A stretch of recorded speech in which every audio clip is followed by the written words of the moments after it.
Hey guys, how's it going? Justin here with Practically Squared. Welcome back to the channel. In today's video, what we're going to be talking all about is the MDT Sendit levels. We're going to be talking about the new MDT Gen 2 Sendit level versus the MV3, I guess what they're considering the Generation 1 as made by MDT Sendit Level. Of course, this thing was originally made by a company, LRA, and then MDT bought out LRA or acquired the rights to it or something. But MDT started making these a couple years ago, and then now they finally released their second iteration of this. Now, as always, I like to hit you guys with a product disclosure. It's going to be real quick today. There's no product affiliation in today's video. I bought both these levels at full price. I've owned this one since 2023, the MV3 that is, and then the Gen 2 Sendit level, I pre-ordered it late winter, early spring, and then I want to say I took possession of this item probably May or sometime like that. It got delivered. So I've had it for a couple months. Both these levels, I've ran them in 2-day national level PRS matches, Pro Series matches, as well as ran them in 1-day regional matches and done a ton of practice along the way with it. So I feel like I'm comfortable enough with both of these levels, how I used them, got to play with them, got to let the new kind of factor of the Gen 2 wear off, and got to overall formulate kind of my opinion. In today's video, I hope to discuss some of the pros and cons of each of these levels. I do feel they're dramatically different. Like a lot of times whenever a product goes from like a Gen 1 to a Gen 2, they make small minor idiosyncrasy detail changes. In the case of this, these are two completely different products, and there's definitely going to be some people out there that still prefer the original Gen 1 Sendit level, I guess we'll call it, and there's going to be people out there that love the new Gen 2. And hopefully in today's video, as I said, we'll go over some of those pros and cons, and hopefully you guys can decide that from your seat at home. So without further ado, we got a lot to cover, so let's jump right into it. All right, guys, so first off, we're going to talk about the OG kit on the block, the MDT MV3 Sendit level. So as I said, LRA actually made this thing, and then MDT bought the rights to it or bought out LRA. I don't know exactly what happened. But MDT started producing it. Whenever they started producing it, they called the model the MV3. So the MV3 level features a 5-light setup, and you could either run it horizontal as it's going to come out of the box, or you could get adapters. This is actually an MDT branded adapter that mounts it vertically. A main reason why you want to mount it vertically is to keep it tighter into your rifle. Also, the inherent failure point of this level was going to be your knob on here to turn the level on. This knob, if it gets busted off or gets broken, it makes your level inoperable, right? So a lot of guys were mounting it vertical just to keep it compact. A lot of guys, if you had it mounted horizontal, shoved it in a Pelican case and it got kind of smashed, it could break this thing off in the case. So that's why a lot of guys started mounting them vertical. And honestly, once you start mounting them vertical and you kind of get used to it, it's pretty intuitive. I will say it's more intuitive horizontal, but whenever you mount it vertical, you could see I put actual lines whenever I first got this thing and started running it vertical. I put lines on it to help me figure out which way I needed to roll my rifle. But I really do like this level. Some optional accessories you could have got for it. Brant Built was making a fiber optic kit. Now it only used 3 of the lights on their fiber optic, and then Light Up Fiber Optics, which is Kyle McGrogan's company, he was making a setup which transmitted all 5 lights through fiber optics, and you could mount them under your ocular housing of your scope there. So there were a couple different accessories, as well as companies made attachments to attach this to any number of different scope mounts out there, right? Super popular. A ton of guys were using these things. The big selling point to just a digital level, but specifically the MV3 Sendit level, what I really like is the way I set mine up. It's kind of off to the left. I'm a right-handed shooter, and I'm able to pick it up in my peripheral vision. I shoot with both eyes open, so over here, kind of in my field of view, I'm picking up the color of that light, and it allowed me to remain focused on my target, on the conditions, building a position, and just naturally, as I'm working that position, settling into that bag, I'd be rolling that rifle to get it level, close the bolt, make sure I'm level, and then go through my shot process. So that's kind of the big advantage of the digital level. It's instant, like it's pretty quick versus some of the levels out there, especially if it gets cold, the viscosity in there. Some of your traditional spirit bubble levels are really slow. So that's the advantage with a digital level, specifically the MDT Sendit level. Now, some of the downsides of this, obviously it's an electronic device, so anything electronic can and will fail, and usually it happens at the worst time.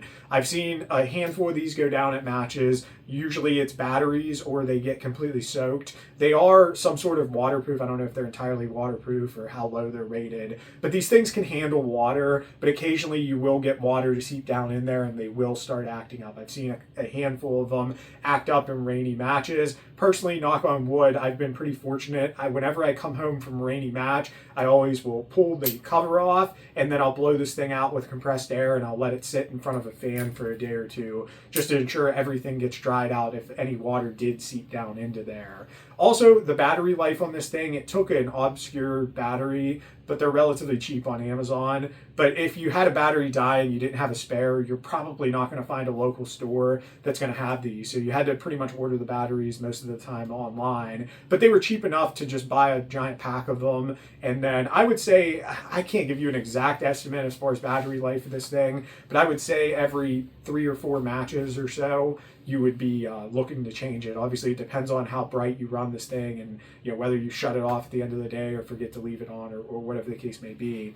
But some of the complaints people had, obviously this knob could break off. Another complaint people had was the batteries were kind of obscure, and the battery life, while it was good, it wasn't great. And then the third thing people didn't like about it was kind of the size. It's not super big, but it's bigger than most of your traditional levels. So overall, that's pretty much the MV3 Sendit level. Honestly, this is a good setup. I like the 5-light array. We'll kind of come back to this and kind of share my thoughts at the end of the video. But now let's take a minute to talk about the new Gen 2 Sendit level. So the new Gen 2 Sendit level, as you can see, it's much smaller in size. Also, they opted to go to a different battery. I believe this thing's running CR2032s, if I'm not right. I'll annotate it in the video. But this thing's running off of a traditional watch battery. The battery life on this thing is going to be significantly more. I'll put it here in the video. But the battery life is going to be significantly more, and if you do need spare batteries, you're more likely to find these at your local, Rite Aid, Walgreens, place like that. They're basically watch batteries is what these are running off of. So battery life got improved dramatically. They got rid of that button on the side. Now the way you activate it is this little button here on the inside, and they went to a 3-light setup.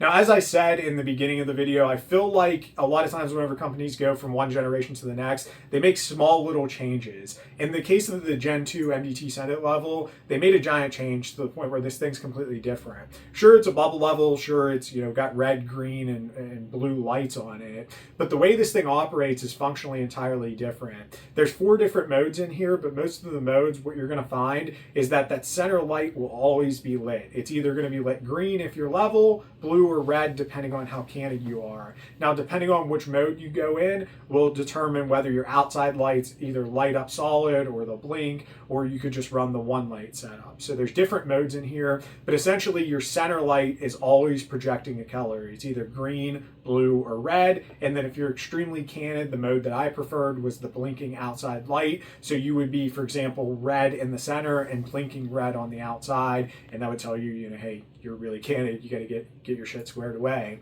So it's functionally different, and the reason why I kind of explain that is because I expected this thing just to be a 3-light version of the original Sendit. What I anticipated happening was your center light only lit up green, and then if you were candid, it lit up, say blue, for example, and if you were extremely candid, it would light up blue, and maybe that center light would project blue as well. However, that's not an actual mode. Like, I guess I would like this thing to operate, center light green, blue, red, and then extremely candid, I would like the option for that center light to either project a second blue or red light, depending on which orientation you're candid. Instead, they kind of went about it the complete opposite way, where they're using that center light as the default light. Like, that center light's always going to be lit, whether it's green, blue, or red, and then your outside lights are kind of optional for your extreme ends. It's something you got to get used to. I feel like this level's closer to like an SG Pulse, where it's just one solid blob of either green, blue, or red, versus the original Sendit level, where it kind of showed you some sort of orientation. And like I showed before, if you run the original MV3 vertical, you could just put lines to help yourself figure out, like, if the top lights are lit up, okay, I need to roll that way, versus the bottom lights, I need to roll the other way. I feel like they lost a little bit of the intuitive nature out of the MV3 with the new Gen 2 Sendit level. And it's something that I honestly reached out to MDT to see if they were ever going to do some sort of software update. And they said they would look into it, but it wasn't something they were considering in the immediate future. Also, just looking at this thing, there's not really an aux cord plug or anything like that to where you could plug this thing into a computer to do any sort of updates. So if they do an update, I don't know exactly how they would get it out to the older units, because this thing doesn't connect to a phone or anything like that.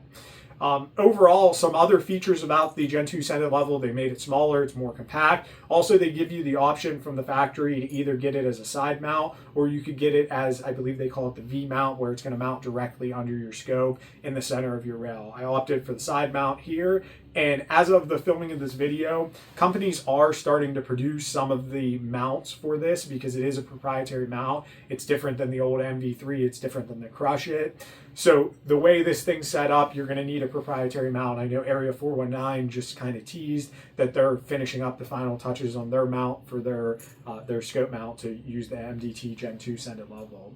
So overall, this thing's kind of unique. Like I said, it's entirely different. This small button is kind of hard to depress on a rifle, but it's nice because it's out of the way. You're gonna be hard pressed to bump this thing on accident. Like if you don't mean to turn this thing on, it's not gonna get turned on because this button is kind of discreet, out of the way, and kind of hidden. However, that said, it is a little bit of a pain in the butt sometimes. Like if you're on a stage and you're like, oh crap, I forgot to turn my Sendit Level on, first stage of the day, it is kind of awkward to get in there and turn that thing on. It also does, one thing I should mention, it does have an auto shut off feature in there, but make sure at the end of the day you turn this thing off. You could set it up, there's a whole, if you get one of these, read the manual, there's tons of different configurations, whether you want to adjust how sensitive it is, which you could do on both of these, adjust brightness, obviously there's different programming. It's a one button setup and it's not a dial like the MV3, so you're going to have to figure out, it's a little bit quirky to get in there and work through the menus to configure it how you prefer. But yeah, overall, Gen 2 Sendit Level, I think we've pretty much hit on everything. Now I think we're to the point in the video where we should kind of compare and contrast some of the differences, and I'll start to inject more of my opinions and give you guys my thoughts and opinions, having used both of them in matches. Alright guys, so now it's comparison time. As I said, I've used both of these in national level as well as one-day regional matches, done a ton of practice with them. I feel pretty comfortable, giving you guys my honest opinion on both of these. That said, my honest opinion is that I very much prefer the MV3. I feel like this level is set up way more intuitive. Like whether you run it horizontal or vertical, it's way more intuitive to use this level than the Gen 2. As I kind of already hit on it, but I wish they would have had the mode in here where your center light lights up, and then if you're candid, your outside light lights up. If you're extremely candid, outside light and center light light up. Like I feel like they kind of did it ass backwards for what my preferences are. Now I know there's going to be guys out there, especially if you've used an SG Pulse or stuff like that, to where you don't really care about orientation. You just pick up that color and hey, blue, I need to roll to the left, or red, I need to roll to the right, or however you end up deciphering it in your brain. Everybody has different preferences. There's guys out there that whenever the original Sendit Level came out, they hated it because it was too bright, too in their face. There's guys out there, me included, that tried the Brant built and thought that was too bright in their face. So I kind of prefer just a regular Sendit Level mounted off to the side. There's other guys that swear by the Brant built housings and the different stuff like that. So it really comes down to personal preference. Everybody's got their different kind of things that they look for, different things that they're used to, and different things that they would like to try. And I feel like overall as a product, the Gen 2 Sendit Level functionally is a good product. It works. It does what it does as advertised. Like it checks a lot of boxes, better battery life, a little bit more features. The downside is I feel like personally for me, they lost a lot of the intuitive nature of the MV3. I wish they would have that different mode where, if you're candid, your outside light lights first and then your center light lights if you're extremely candid one direction or another. That's not something that they have featured in this level, and it just loses the intuitive nature of me. And I tried all 4 modes in it, and it just didn't work for me. So honestly, what I'm going to end up doing is selling my Gen 2 Sendit Level. I actually just agreed to sell it to a guy online. So I'm going to send this thing down the road and sell it, and I'm going to commit fully and buy a second MV3 while I can still get my hands on one. Guys, I'm not doing this video to discredit MDT or talk down on them or anything. The Gen 2 Sendit Level, as I've mentioned, is functionally a great item and it works as advertised. Again, at the end of the day, it just comes down to kind of personal preferences and the intuitive nature, what you're used to. And for me, I'm way more used to and very much prefer the MV3.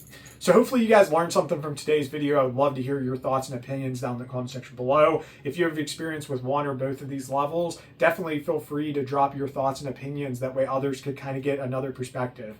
I'm sure there's somebody out there that has the complete opposite opinion, hated the MV3, loves the Gen 2. I'd love to hear that down in the comment section below.